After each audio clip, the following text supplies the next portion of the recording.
Au nom du Père et du Fils et du Saint-Esprit, ainsi soit. Eh bien, chers frères, ce dimanche de la joie nous fait méditer sur ce fruit du Saint-Esprit. Je vous rappelle que la Sainte Joie est un des 12 fruits du Saint-Esprit. Il n'y a pas de joie en dehors du Saint-Esprit. Ce que nous propose le monde, ce n'est pas de la joie. C'est une certaine excitation, c'est certaines émotions positives, mais qui laissent toujours derrière elles un cortège de tristesse, de déception, d'insatisfaction, oui, et d'inquiétude. C'est l'expérience de tous les pécheurs, résumée par un ancien très grand pécheur, devenu docteur de l'Église, saint Augustin, qui l'exprime ainsi: « Notre cœur est inquiet, Seigneur, tant qu'il ne repose pas en vous. » Voilà. La joie, c'est le repos en Dieu.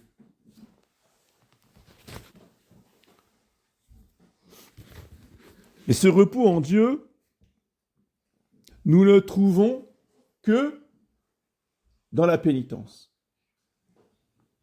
C'est pourquoi l'Église a consacré 2 jours à la joie, non pas après Pâques, et pourtant, s'il y a bien une fête joyeuse, c'est bien la résurrection de notre Seigneur. Mais ce n'est pas après Pâques que l'Église nous donne le dimanche de la joie, c'est pendant le carême. Vous voyez ? C'est toute une leçon. Et pendant l'Avent, qui est un autre temps de pénitence. Donc on ne peut pas séparer la joie de la pénitence. Pourquoi ? Parce que notre Seigneur nous dit bien dans l'Évangile qu'il y a plus de joie au ciel pour un seul pécheur qui fait pénitence que pour 99 justes qui n'ont pas besoin. Ce qui nous réjouit le plus, nous, les anges, et surtout Dieu le Père, c'est le retour du Fils prodigue. Nous avons tous en tête cette parabole du Fils prodigue. Le Fils qui est parti avec l'héritage paternel pour le dilapider dans le péché. Quel ingrat! Et en plus, il va se vautrer dans la fange.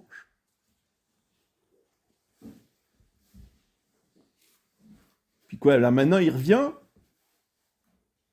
Et puis en plus, papa, il lui fait la fête. Et puis pas seulement la fête, c'est qu'on va tuer le veau gras. Mais moi, qui suis tout le temps resté depuis ma naissance dans la maison de papa, bon, moi jamais tué un veau gras. Hein. C'est ce qu'il dit à son père. Hein.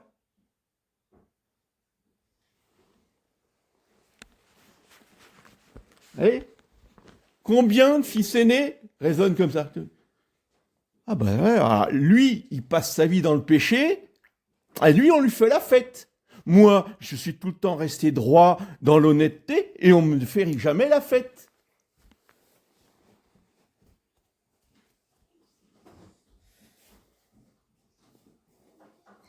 Attendez, moi, je travaille depuis tôt ce matin, d'accord ? Et vous me donnez la même chose qu'à lui qui est arrivé il y a 1 heure. Et que dit le maître de la vigne dans l'Évangile, hein, c'est toujours l'Évangile hein, que je cite. Est-ce que c'est parce que je suis bon que ton regard devient mauvais ? Vous voyez le pharisien ? Quoi ? Vous lui donnez la même chose qu'à moi ? Quoi ? Il a tout dilapidé, il revient où il fait la fête. Bah oui. Ça, c'est l'évangile. Pourquoi ? Parce que ça, c'est l'esprit de Dieu le Père.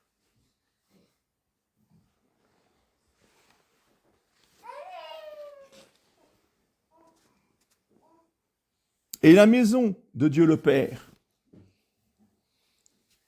le fils prodigue, il revient à la maison.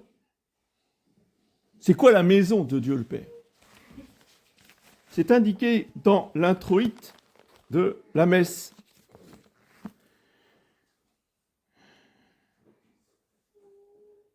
Je fus dans la joie quand on me dit « Nous irons à la maison du Seigneur ». C'est où la maison du Seigneur ? C'est ici. C'est la chapelle, la maison du Seigneur. C'est là où habite Jésus. Donc il est normal que l'école qui dépende de la chapelle soit aussi l'école de la joie, puisque la maison de la joie, c'est la chapelle, l'école, c'est l'école de la joie. Logique, cohérent.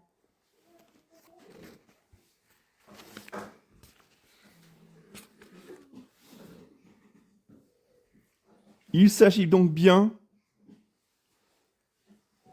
pour le Saint-Esprit,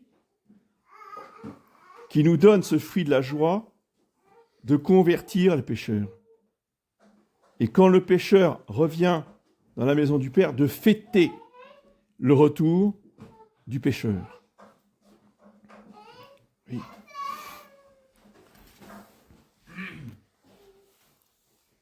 Et ce retour, cette conversion, est l'œuvre du Saint-Esprit. Ce n'est jamais l'œuvre des hommes. Vous pouvez essayer. Il y en a qui ont essayé, il y a beaucoup qui se sont trompés. Ou quand ça fonctionne, parce que ça peut fonctionner, hein. Si vous avez une facilité de convaincre, vous pouvez faire acheter n'importe quoi à n'importe qui. Donc, on peut réussir à convaincre n'importe qui de venir tester, vous voyez, la messe catholique. Et ça ne tient pas. En général, ça ne tient pas le temps, vous voyez, l'épreuve du temps. Ceux qui persévèrent sont ceux qui sont convertis par le Saint-Esprit. Et nous n'avons que le rôle de accueillir le pécheur converti, de bien l'accueillir dans la joie. Et la conversion est l'œuvre du Saint-Esprit. C'est le Saint-Esprit qui est à l'origine des apôtres, le jour de la Pentecôte, et qui a donné à l'Église catholique cette marque de reconnaissance, d'identité, d'être une Église apostolique. L'Église est une, sainte, catholique et apostolique. Si elle n'est pas apostolique, si on n'a que la foi, si on n'a que la charité, et justement, la charité s'éteint quand on supprime l'apostolat. Pour être charitable, il faut être nécessairement apostolique. La fidélité au dogme, la fidélité à la liturgie ne suffit pas pour être catholique. Il faut aussi être apostolique.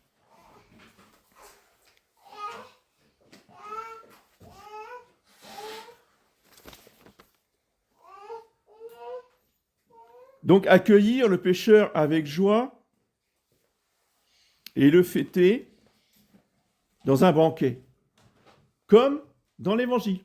Sauf que le banquet, ce n'est pas le veau gras, ce n'est pas non plus la multiplication des pains. On ne va pas vous donner des pains à manger. La multiplication des pains de l'Évangile de ce matin est symbolique. C'est une réalité dans la vie de Jésus-Christ, mais qui signifiait autre chose, qui signifiait justement le banquet eucharistique. Ce que nous préparons aux pécheurs convertis, soit après son baptême, s'il n'est pas baptisé, soit après une bonne confession, s'il est déjà baptisé, il faut qu'il se confesse. Le banquet, la confession, vous voyez, c'est le fils prodigue qui se jette aux pieds de son père et qui lui demande pardon, vous voyez, de l'avoir offensé, qui n'est pas digne d'être appelé son fils, qui demande au père de le traiter comme un de ses esclaves.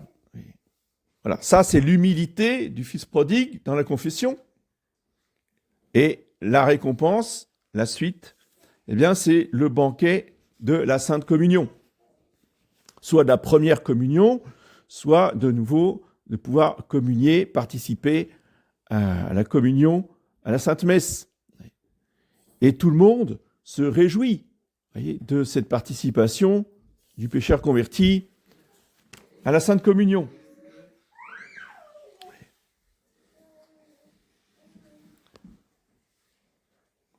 Ça veut dire aussi qu'on fait confiance au converti qui revient. Et non pas cette méfiance remplie de jugements téméraires. Ouais, est-ce qu'il va être fidèle? Est-ce qu'il ne vient pas infiltrer notre chapelle?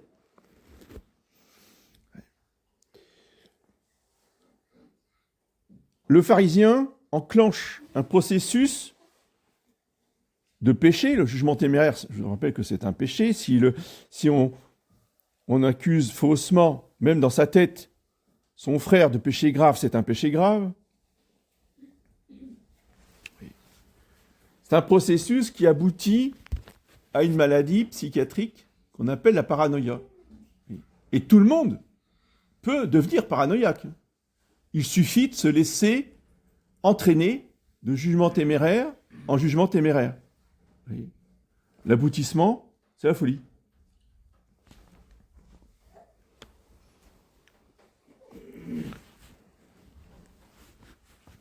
Alors j'attire votre attention sur une réalité objective, actuelle. Nous les catholiques, ça fait 2000 ans qu'on est dans la maison du Père, c'est-à-dire l'Église catholique. Les Juifs, eux, ils ont 2000 ans de retard. Les Juifs sont toujours à l'extérieur. Eux, ils n'ont pas reconnu le Messie. Parce qu'ils l'attendent, là. Netanyahou a dit qu'il arrive. Donc, c'est imminent, là. Hein. Pour eux, c'est imminent. Nous, ça fait 2000 ans qu'il est arrivé. Mais justement, il ne va pas arriver pour les Juifs. C'est le règne du Sacré-Cœur qui arrive. Et c'est ça qui va provoquer la conversion des Juifs. Justement. Voir que leur Messie ne va pas arriver. Si le Saint-Esprit les convertit, pour les faire venir dans l'Église, quelle va être notre attitude? Eh bien, chers frères, est-ce qu'on va faire comme le fils aîné du fils prodigue? Ah, ça y est, ils infiltrent l'Église. C'est qui, c'est tous ces Juifs qui arrivent là? Parce qu'il y a une caractéristique de la paranoïa, c'est l'antisémitisme. Et là, attention mes bien chers frères, parce que ça va être une pierre d'achoppement pour le salut éternel. Il y a ceux qui se réjouiront avec les Juifs convertis, et il y a ceux qui condamneront. Oui, alors attendez, ça fait 2000 ans qu'ils refusent, et il faudrait quand même qu'on les accueille et qu'on leur fasse la fête maintenant?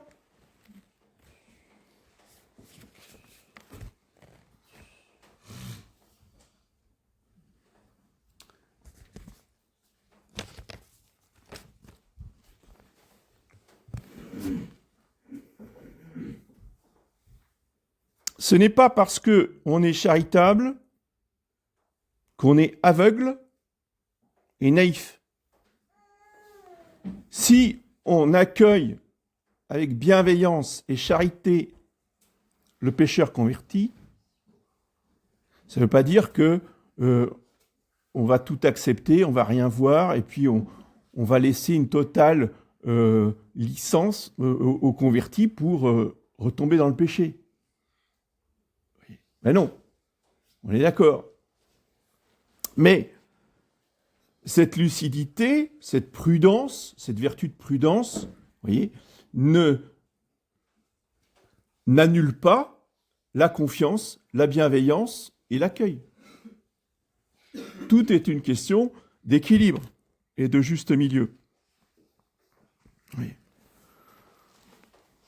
C'est pour ça que l'Église, dans toute sa miséricorde et sa bienveillance, accueille les Juifs convertis les bras ouverts. Mais, s'ils veulent devenir membres du clergé, elle a toujours bloqué les Juifs convertis de la première génération au sacerdoce. Oui. Elle ne les a jamais autorisés, autrefois, j'entends, on essaie de passer, ne les a jamais autorisés à devenir évêques. Il n'y a pas d'injustice, hein. Et on était très contents d'avoir des prêtres qui soient des Juifs convertis. On pense au frère Lehmann, il y en avait bien d'autres.